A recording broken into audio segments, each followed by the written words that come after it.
The 7 deadly sins: greed, lust, envy, pride, gluttony, wrath, and sloth. There are 7 YouTubers in particular that perfectly exemplify these 7 deadly sins, starting with greed. Greed is thought of as the uncontrolled longing for something when someone has to sacrifice something important to get it. Jake Tran is the perfect candidate for this sin. While Jake definitely seems to be enjoying his life with expensive watches and fancy vacations, what did he sacrifice to get there? Well, that would be his video quality. There was a point in time when Jake was producing some of the best documentary content on YouTube, and his channel would absolutely explode because of it. But Jake sees himself as a capitalist, so he needed to optimize his machine. At first, this optimization would start out small and barely noticeable. However, it wouldn't be long until this machine was so optimized it would lose the soul that everyone loved in the first place.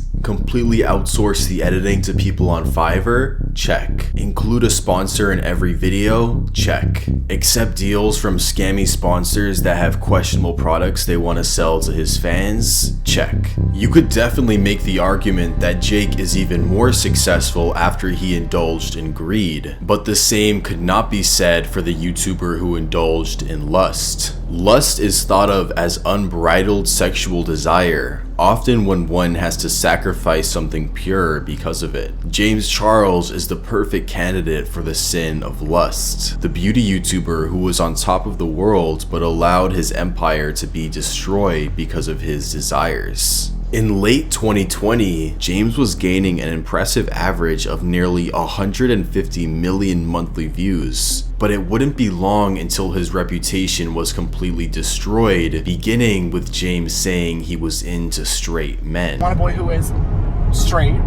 Love that for you. That's easy. It's easier than you would think. After James was photographed at Coachella with a straight Instagram model named Gage Gomez, he would respond to the questions asking if this was his new boyfriend with the following tweet. Nope, unfortunately I'm still very single. This boy played me for months on end and is a disgusting con artist. I'm thankful I had my friends with me to protect me. After James tweeted, Gage would release a video alleging James was pressuring him into meeting up and beginning a physical relationship. But this drama would look like nothing in comparison to the events that would be the downfall of James Charles. It would all start when a Twitter user named Isaiah13 would make a tweet saying, "If you're gonna text someone, make sure you know their age. He added me on Insta. My Insta has my TikTok, which shows my age." Isaiah would then reveal on his TikTok James had been pressuring him to send explicit photos. It wouldn't be long until several other individuals would also come forward alleging they had a similar experience. James has not had a single month of positive subscriber growth since the drama.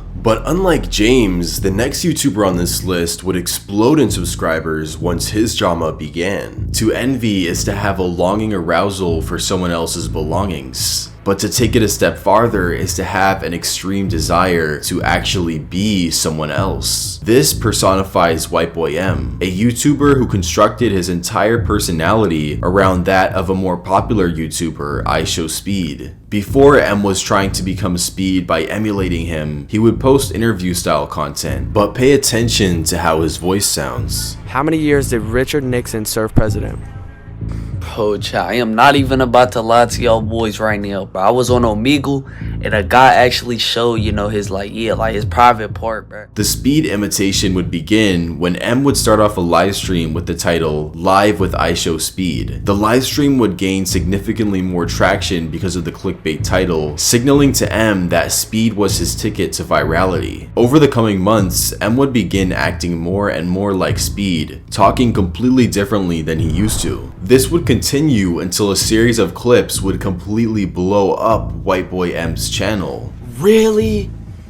I have 14 out of 15 bubbles, bro. Are you serious right now, bro? But internet success from directly copying someone else is never sustainable in the long run. which is reflected by M's statistics. While Whiteboyem would be considered somewhat of a small YouTuber, the next YouTuber on this list is one of the biggest on the platform and is representing Pride. Pride is defined as dangerously corrupt selfishness, putting one's own desires, urges, wants, and whims before the welfare of others. If we take a look at the events that transpired in Logan Paul's YouTube career, Pride would be a perfect descriptor to summarize them. Starting with his early Vine days, which could best be described as him acting like a public nuisance. Pride could certainly be seen in these type of videos because he was acting like an idiot, annoying the public for his own personal gain. But Logan Paul's prideful actions would only get worse from here on out. The major event we could point to would be when Logan filmed a vlog in a Japanese forest, which is colloquially called the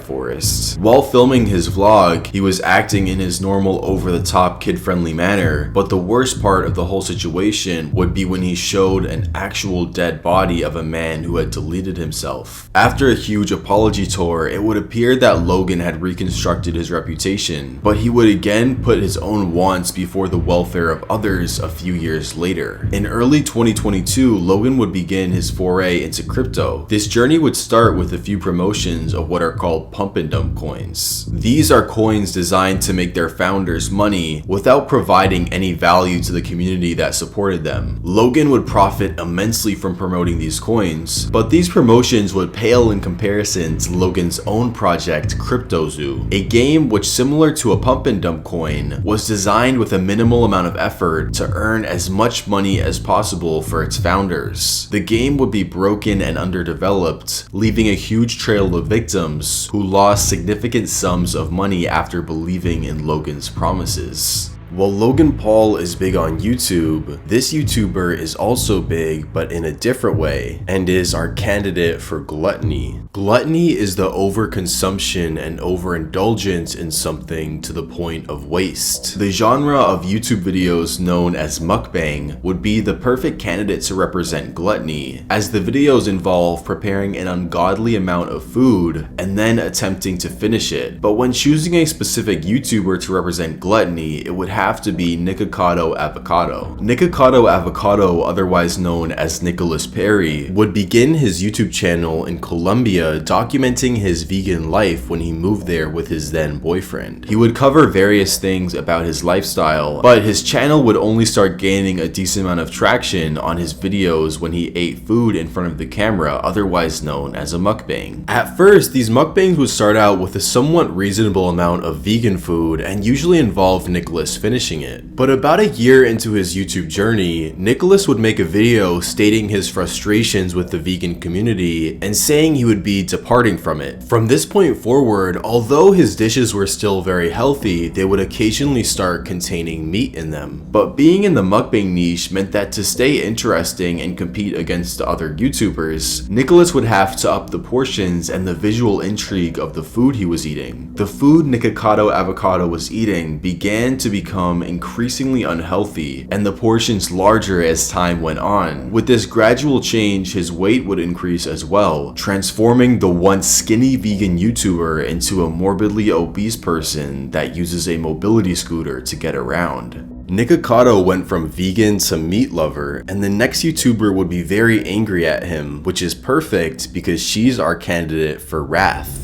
Wrath is the most simple of the 7 deadly sins, and is pretty much thought of as excessive anger. Thinking about angry YouTubers, images of raging gamers probably come to mind, but there's actually someone who's much more angry than them. Observing her outward appearances, she would probably be one of the last people you would think should fill this spot on the list. But the truth is, she's one of the most angry YouTubers of them all. That vegan teacher, otherwise known as Katie Dykmeyer, would create her channel on July 21st, 2018, but she wouldn't start uploading until the pandemic began in 2020. Her videos would start off very tame and would be what you would expect from a typical vegan activist, although her videos would change forever once she made the discovery that the more outrageous she made her content, the more views she obtained. Even though these views would be comprised of people watching for the sole purpose of laughing at her, her views would go up nonetheless. At a certain point, she would devise a new strategy, combining outrageous content with calling out famous influencers. But if her goal is to actually convert people to the vegan lifestyle and not just increase her own notoriety, it certainly isn't working, as her image of the crazy vegan steers people away from considering it as a serious lifestyle. You could say a lot of things about that vegan teacher, but one thing you definitely can't say is that she's lazy and isn't always trying new strategies to get people to be vegan. However, in terms of work ethic, the same could not be said for the next YouTuber on this list and our candidate for sloth. Sloth is the reluctance to work or make an effort, otherwise known as laziness. The best way we can apply this idea to the concept of YouTube is a failure to innovate and create new content, as we can pretty much examine every failed YouTube channel and see that 90% of the time, the chief cause of its downfall was lack of innovation. Boogie2988 is no exception to this rule and is a great candidate for the deadly sin of sloth. Boogie hasn't seen a month of positive subscriber growth in over 3 years, and the primary reason for this is the fact that his content never changes. A vast majority of his videos are him sitting in his room talking about something or complaining about his life. If you look at a video made 1 year ago, 2 years ago, even 3 years ago, there's no significant change in video quality, the pacing, or really anything at all. The truth is, YouTube is such a competitive game that if you aren't changing anything, people will eventually get bored and watch someone else who is putting in the effort to make their videos perpetually better. And unfortunately for now, Boogie is not making the choice to do that.